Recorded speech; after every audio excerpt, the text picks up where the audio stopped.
Hi, I'm Chris Roberts. Ever since I saw Star Wars as a wide-eyed 8-year-old, I dreamt of being a hotshot pilot saving the galaxy or a lovable rogue making my way across the cosmos. It inspired me to make Wing Commander and has influenced everything I've done since then.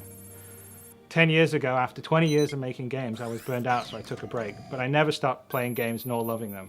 And now, I'm ready to come back, and I'd like to show you something I've been working on. But I don't want to build any old game. I want to build a universe. I want to build a game I always wanted to build, but I didn't have the tools to do until now. One that you can fly off a carrier fighting a heroic war on the front lines, but also one that you can muster out and find your own fortune in the stars wherever your spaceship takes you. I want to be able to share this experience with my friends and fight against real opponents in space, not just AI. And I want this to be as good or better than any other game out there, and I want to actively push the boundaries of what you can do in a game. None of this would have been even possible 2 years ago. But with Moore's Law driving PC performance and cost, and the gaming community embracing talented developers via crowdfunding, I believe it is possible today. I've never been accused of having a small vision, and so I thought it was best if I share my ambition with you visually. I'm pretty excited by how it's joined out, so why don't you come join me for a sneak peek?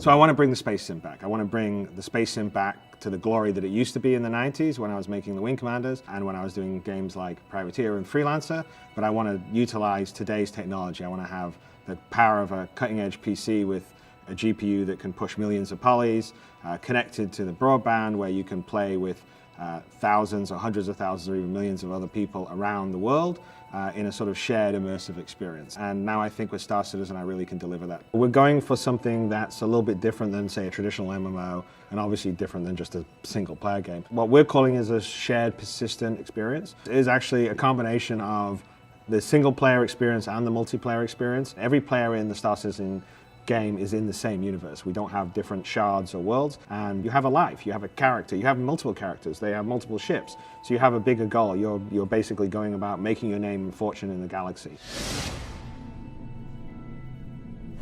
So Squadron 42 is the single player experience in the Star Citizen game and world, and Star Citizen itself is the multiplayer persistent universe experience where you'll adventure around in a galaxy with hundreds, thousands, potentially millions of other players. They both kind of coexist in the same world. So Squadron 42 is a narrative single player story that will lead you into the open sandbox game that Star Citizen is. So the single player campaign in Squadron 42 unfolds very similar to the way Wing Commander did. So Wing Commander was set up in such a way that depending on how you performed the missions or how you interacted with your wingmen and pilots, it would determine sort of how the story evolved. So your actions sort of affected the narrative of the story. We're doing that in Squadron 42 to a level of fidelity and detail more than we ever did in Wing Commander. So definitely your actions will affect and evolve how the story goes, as well as how your relationships with your co-pilots are and other people aboard the carrier that you're based on. One of the things I'm most excited by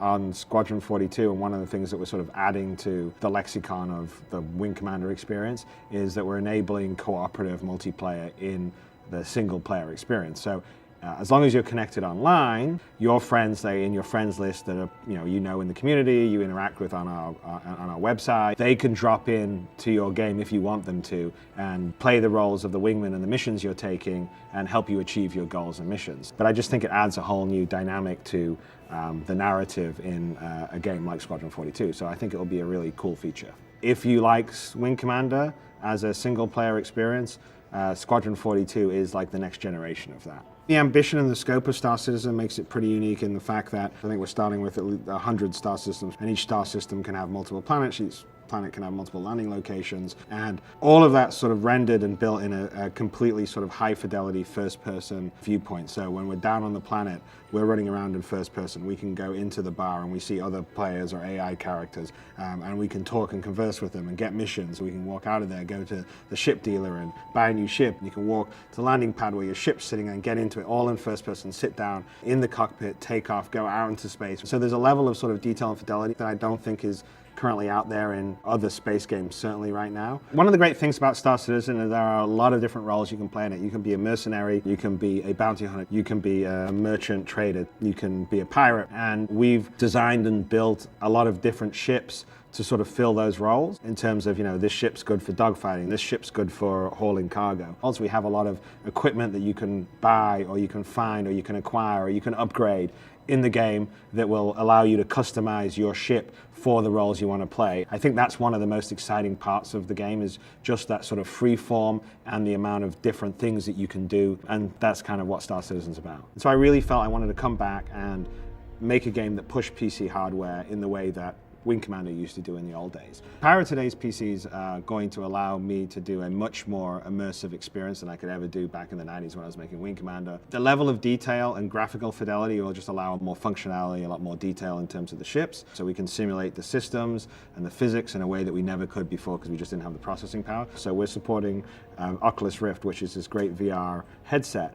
That's the sort of stuff that you just don't see happen frequently sort of in the console world. PC is in my DNA. I think it's the most interesting platform because it's always evolving, it's always challenging you, and it's going to allow us in 3 or 4 or 5 years time to do totally different things with Star Citizen, because the hardware will move along and we can push it even further. If you love space sims, you love PCs, and you feel like this kind of game needs to happen more often, by backing now you're helping it happen. But more importantly to that, if you've ever wondered how games are made, what's happening, by doing it now, you're going to participate in that, you're going to see it. We have multiple updates on our dedicated site, the robertspaceindustries.com site, where we're describing what we're doing this week, how we built this ship, how we built this character, what our thinking is on this game mechanic or that game mechanic. So it's a real sort of insiders, behind the scenes view of the game development process. On top of that, beyond all this stuff I've talked about, we're going to be releasing parts of the game, modules of the game along the way. We're going to release the hangar module that is in August of 2013, and that module will allow you to walk around the ships that you've backed or pledged on the site, in the engine, see what they are, get inside them, check them out. Ultimately, we're going to enable multiplayer where other players can come in and check out your hangar. You can customize your hangar. This is where you'll be able to customize your ships eventually. And then in December, we're going to have the dogfighting module, which will be just standalone dogfighting in space. You can take the ships you have in your hangar and fight against other players, sort of more traditional deathmatch, matchmaking, or against AI, and you can practice and hone your dogfighting skills and give us valuable feedback in the balancing of the ships and the weapons. We can see how many players in one area is fun. So if you want to be playing parts of the game, seeing how the game is developed, having your voice heard and having your feedback, then you should join now rather than wait.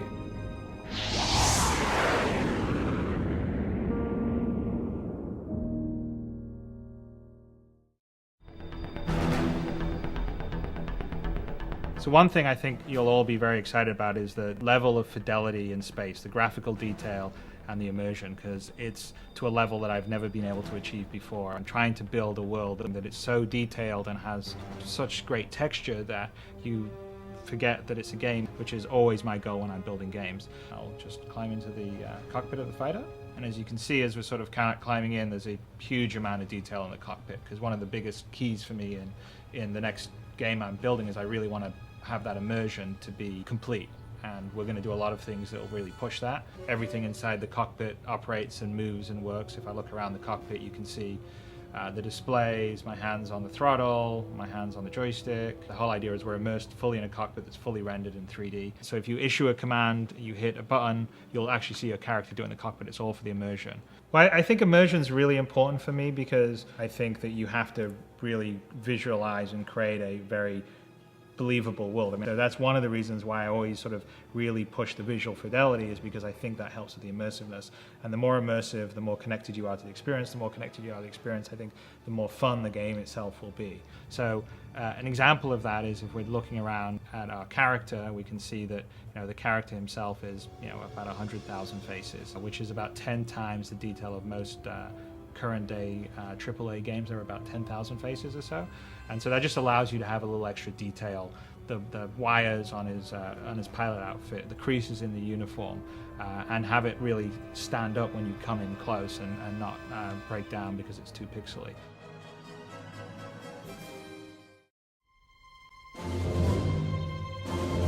So I'm really excited about the physics, and they're going to be a strong part of the gameplay. So let me demonstrate some of the features of how the physics interacts with how you control. The ship itself is built and designed and simulated like a real ship. So there's 4 thrusters on the bottom, and there's 4 thrusters on the top, and then of course there's obviously the engine at the back. Most of the ships in this universe are going to fly very much like an F-35 would do. They're fly-by-wire, so they take your input as a pilot and crunch it into trajectories and vectors it needs to tell the various thrusters to achieve what you've asked it to do. So if I want to rotate, or I want to, say if I want to pitch, like I'm doing now, or I'm going to yaw, or I'm going to roll, it actually polls the thrusters themselves and says how quickly can you rotate to the position I need you to deliver thrust, and how much thrust can you deliver. And the thrusters talk back to the flight computer and says, okay, I can get you there in 0.1 of a millisecond, and I give you this much thrust. The whole system is dynamically doing that every single frame and flying that way. It's really cool because what happens is a lot of unexpected or dynamic behavior happens by it. And then, for instance, if we're flying around in a dogfight, one of our thrusters gets damaged, it will affect our maneuverability. And it's not a matter of changing a script or data, it's actually all dynamically simulated in the system.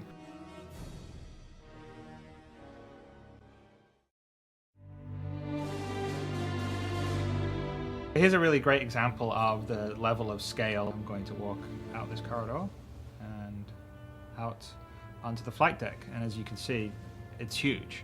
The carrier that's in the prototype level is about 1 kilometer in size. It's full of activity and spaceships and people. So one of the things that I'm the most excited by the technology we've been working on is the ability to scale. So we have detail for scale at a human level. So our character is about 1.8 meters in size.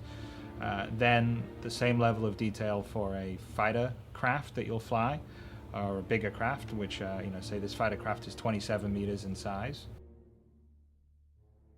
I'm building a game and a universe that's essentially the universe in the game I would like to play.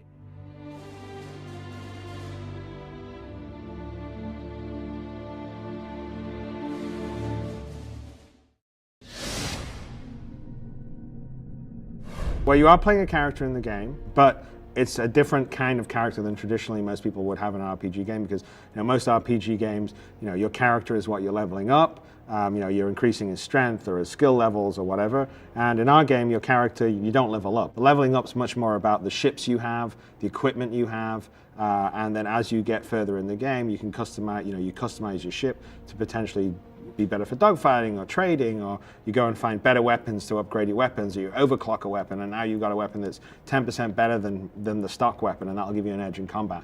And one of the other things that's really great about what we're doing in Star Citizen, or I like personally, is that we don't have any defined character classes. So we don't say, okay, well you're a warrior, or you're a mage, and that's kind of what you're stuck with. It's whoever you want to be. You could be playing for half a year as a merchant, just doing boring trading runs, and then one day you say, you know what? I want to be a pirate. I'm going to start attacking people. I'm sick of being this goody two-shoes merchant trader, and you can do that. And there's nothing that says, oh, you can't switch classes, because it's just really who you are is defined by your actions. Now, you may not be a very good pirate because you're not a particularly good pilot at combat, but that's your ability as a player, not necessarily to do with any skill rankings we have. So we don't have any bound class structure in the game, and I think that's interesting. It's like the real world, right? I mean, I could decide to be a bank robber today. I'm a law-abiding citizen now. I could be a bank robber tomorrow. I may be a bad bank robber, but I could still do it. And that's kind of what Star Citizen's about.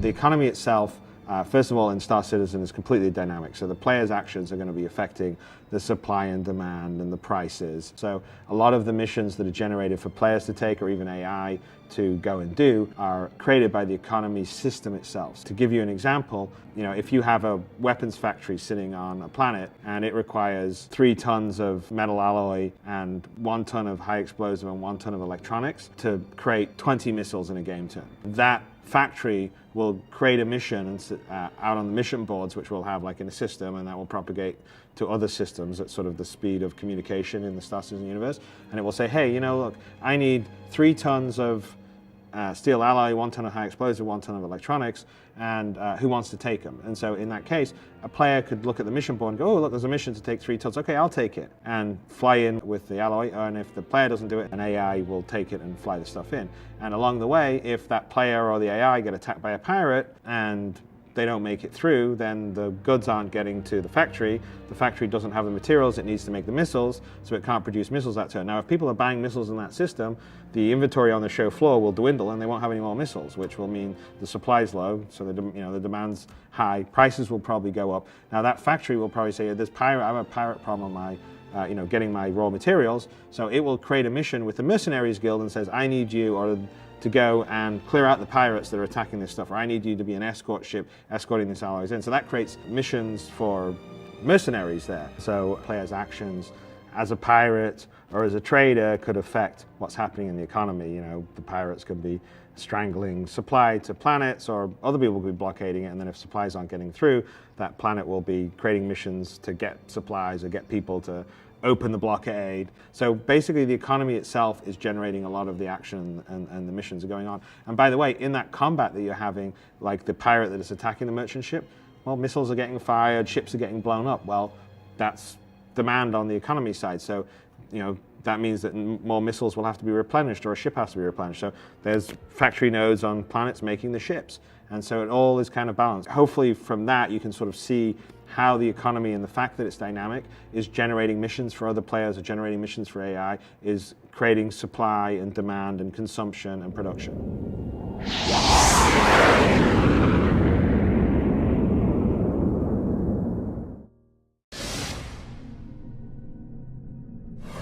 So crowdfunding, as it relates to games, is a process that allows the actual people that play games to put their money up front to enable a game they really want to see get made before the game's made. The game itself is going to cost about 20 million. Originally, the plan was to validate a demand for a space sim with some crowdfunding, and the rest will be made up by investors. But we've done so well, we blew past all our expectations. All of a sudden it feels like we can fund the whole game from the community, and for me that's the best thing, because at that point we don't have any publisher in the way that have their own agendas, and I think everyone on the receiving side, when they get the final game, will be happier because it will be a much purer experience that will be uncompromised.